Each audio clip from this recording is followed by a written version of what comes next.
Ladies and gentlemen, let me tell you something they won't teach you in school. The world is not gentle. It's not polite. It doesn't ask for permission before it hits.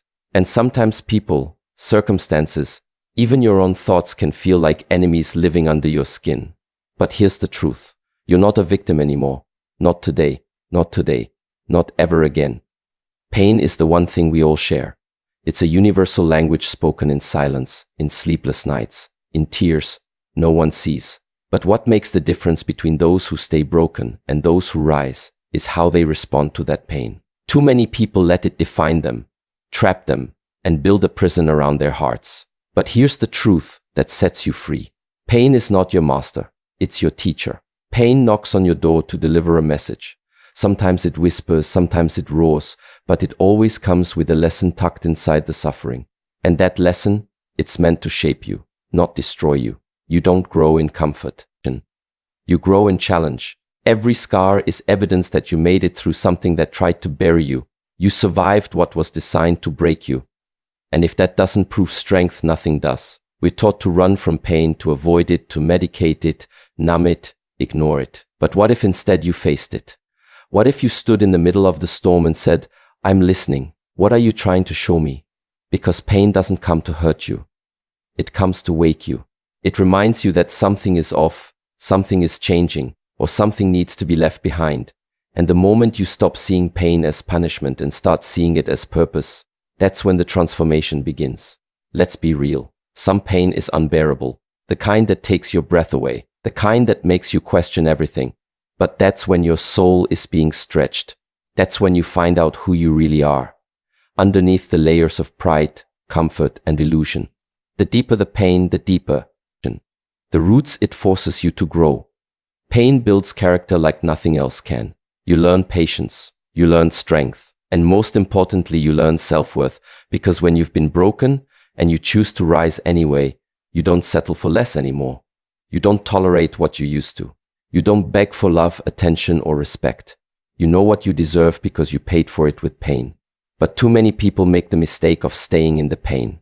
They rehearse it, replay it, let it become their identity. That's the trap. You weren't meant to live in it. You were meant to learn from it and move through it. There's a difference between feeling pain and becoming pain. When you become pain, you see life through the lens of what hurt you. You expect betrayal. You anticipate rejection. You build walls, not boundaries. You don't trust joy because you're still married to sorrow. But when you learn from pain, you walk differently. You smile deeper. You forgive quicker. Not because it was okay, but because you're okay. Haha. You see, joy feels good, but boundaries feel good. Not because it was okay, but because you're okay. The image of joy takes on a new meaning. Haha. Become untouchable. Not because life stops hurting, but because you stop breaking in the same places. The wounds heal stronger. The heart beats louder. The mind becomes sharper. That's the gift hidden in the suffering. But it only unlocks if you choose to rise from it, not rot in it. So ask yourself, what is this pain here to teach me? Is it telling me to let go of something? Is it showing me how strong I am? Is it preparing me for something greater? You'll find that the people who have endured the most pain often carry the deepest wisdom. Not because they wanted to suffer, but because they refused to waste it. They turned their pain into power, into art, into movement, into legacy. You can do the same.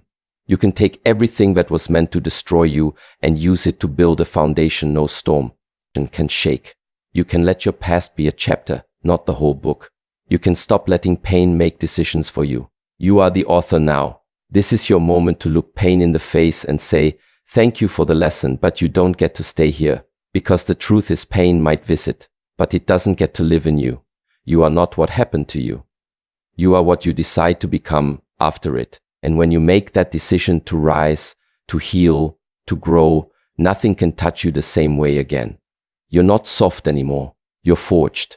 You're wiser. And most of all, you're free. There comes a time in your life when you have to stop explaining yourself to people who are committed to misunderstanding you. That time is now, and it begins with one powerful word: boundaries. Boundaries are not about being cold, selfish, or cruel. They're about finally realizing that not everyone deserves access to the deepest parts of you. Not everyone has earned the right to sit at your table. You. See, for too long, you've poured yourself into people who only showed up when they needed something. You've been the healer, the fixer, the listener, the emotional punching bag. And you wore that role like a badge of honor. You told yourself, if I love hard enough, they'll change. But they didn't. Instead, you kept shrinking, dimming your light, walking on eggshells to make others feel comfortable in your presence. And every time you did that, you chipped away at your own self-worth. Here's the truth. Love without boundaries is not love. It's self-abandonment. When you constantly say yes to everyone else, you're saying no to yourself. That's not loyalty. That's self-neglect. And eventually your spirit grows tired. You start waking up empty, feeling like the life is being drained out of you, wondering why you feel used. It's because you're giving people VIP access to a heart they haven't earned. You're loaning out your time, energy, and peace to people who wouldn't do the same for you. Boundaries are how you teach people to treat you. Every time you set one, you're not pushing people away. You're raising the standard for how you expect to be respected. And those who truly care for you, they will honor that. They won't guilt trip you for needing space. They won't call you difficult because you don't tolerate chaos. They won't disappear just because you're not available to be their emotional dumping ground anymore. But here's where it gets real. Setting boundaries is not easy, especially when you've been conditioned to be the nice one your whole life, the one who never says no, the one who sacrifices even when it hurts. That mindset doesn't come from strength. It comes from survival, from the fear that if you start choosing yourself, people will leave, and maybe they will. But let them, because the ones who leave when you start valuing yourself were never really with you to begin with. They were with the version of you that made their lives easier. The version of you that tolerated what should have never been allowed. You got to understand your peace is expensive. It's not for sale, not to guilt, not to manipulation, not to drama disguised as love. You have the right to protect your energy. You have the right to say, this doesn't feel right to me, and I'm walking away. You're allowed to cancel access, to block, unfollow, release, and disconnect. Not to be cruel, but to be whole. And when you finally draw those lines in the sand, something beautiful happens. You start breathing deeper. You start sleeping better. You start hearing your own thoughts again because you're no longer carrying the emotional weight of people who refuse to carry their own. You're no longer sacrificing your sanity for the sake of someone else's comfort. You are reclaiming yourself, your time, your truth, your inner space. People will resist at first, especially those who benefited from your lack of boundaries. They'll call you selfish, cold, changed. Let them. That's just the sound of your growth disturbing their control. Stay firm, stay clear, because on the other side of that resistance is freedom. The kind of freedom that comes from knowing you are no longer a slave to anyone else's expectation. You no longer need to be liked by everyone. You just need to be respected by yourself. Remember this, boundaries don't ruin relationships, they reveal them. The moment you say, I won't tolerate this anymore, people show you who they really are. Some will rise to meet you, others will fall away. Both outcomes are answers, and both are necessary. So stop apologizing for protecting your heart. Stop explaining your decisions to people who only want access, not connection. Start choosing peace over pleasing.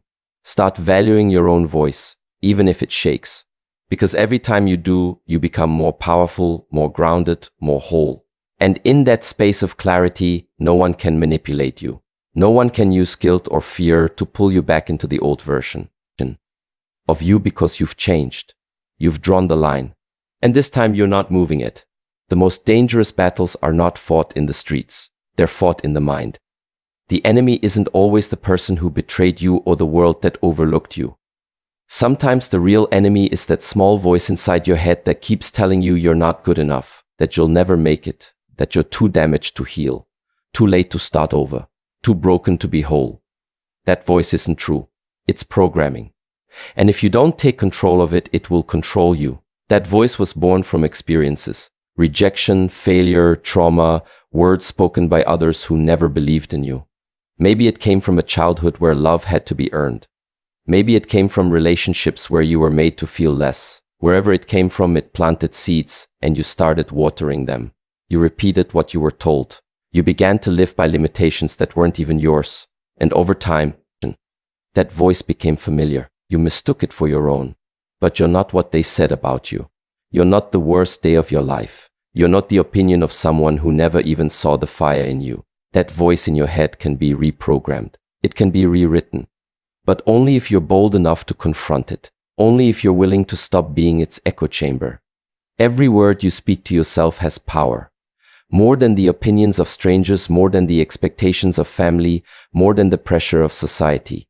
The things you tell yourself in silence shape your actions, your energy, your confidence, and your future. If you keep saying you're not ready, you'll never take the leap. If you keep saying you're unlovable, you'll sabotage every relationship. If you keep believing you're worthless, you'll tolerate mistreatment like it's normal. You've got to interrupt that cycle. Every time that voice shows up with lies, you have to answer it with truth. It says you're not smart enough. You say, I've already overcome more than most people can handle. It says you'll fail. You say failure is how I learn. I grow through what I go through. It says you'll always be alone. You say, I'd rather be alone in peace than surrounded by people who don't value me. The point is not to silence the voice immediately. It's to stop agreeing with it. The more you challenge it, the weaker it becomes. The more you affirm yourself, the louder your true voice gets. That voice, the one buried beneath years of self-doubt and false narratives, that's the one you need to feed. Start speaking to yourself like someone you care about. You wouldn't talk to your best friend the way you talk to yourself in your worst moments. So why do you allow it? Why do you let your mind become a battlefield where your spirit is always under attack? You deserve better. And better begins with how you treat yourself and your thoughts. This isn't about toxic positivity. It's not about ignoring pain or pretending everything's okay. It's about creating a mindset that allows you to rise even when things aren't okay. It's about choosing strength over shame. It's about building a mental foundation so solid that even when life shakes you, you don't crumble, you adjust. The truth is the mind can either be a prison or a palace, and the key is in your hands. No one else can unlock it for you. No one else can drown out the noise for you. You have to do the work. You have to sit with the thoughts. Examine where they came from and decide which ones still serve you. Most won't, and that's okay. You get to release them. You get to choose again.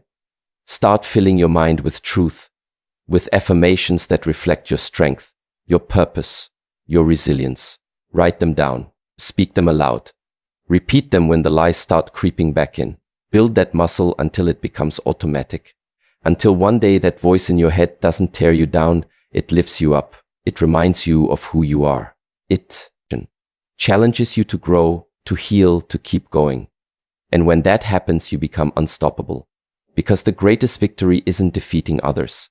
It's defeating the version of yourself that settled for less, that believed the lie, that stayed small. You're not that person anymore. You've outgrown the cage. Your mind is your kingdom. Rule it with truth. Rule it with power. You rule it with love. The voice in your head, make sure it's yours. And make sure it's working for you, not against you. Because once you control that, nothing else can control you.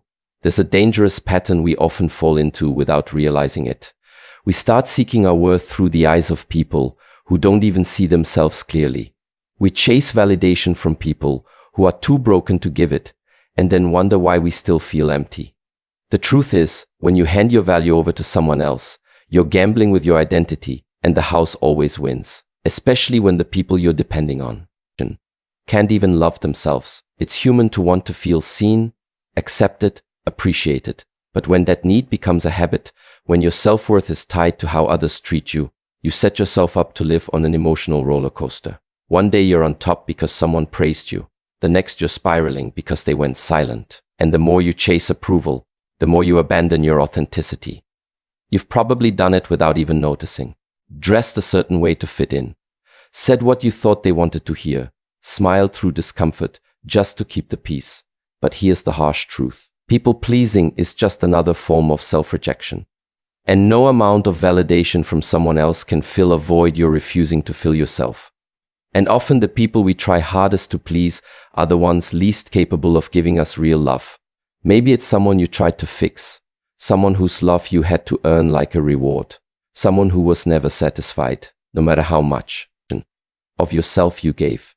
They couldn't offer you anything lasting, not because you weren't worthy, but because they were empty. Their inability to love you had nothing to do with your value and everything to do with their own wounds. You see, when someone is disconnected from their own worth, they're going to project that emptiness onto you. They will minimize your greatness, not because it isn't real, but because they feel small next to it. They'll ignore your efforts, mock your dreams, criticize your growth, not because you're wrong, but because your light exposes the darkness they've refused to confront. So, why are you still seeking approval from people who are still learning how to love themselves? Why do you shrink your soul to fit into places that don't honor it? You don't need their permission to be enough. You don't need their applause to walk in purpose. You don't need their love to feel lovable. The validation you're craving has to come from within, or it will never last. Once you start loving yourself deeply and completely, something powerful happens. You stop chasing. You stop over-explaining. You stop bending yourself into shapes that break your back just to be accepted. Instead, you begin to attract people who already see your value because they see theirs too. Healthy people recognize healthy energy. Whole people recognize wholeness. And that only comes when you stop outsourcing your worth. This isn't about arrogance. It's about alignment. When you know who you are, you no longer tolerate people who confuse your kindness with weakness. You no longer beg for attention. You no longer compete for space in someone's life. You become your own anchor, grounded, sure, unshakable. It's not easy. Sometimes it means letting go of people you've held on to for years. People you thought would change. People who made you feel like you had to prove your worth just to stay in their life. But ask yourself, what are you really holding on to? Love or the idea of being loved? Because love doesn't demand you to lose yourself.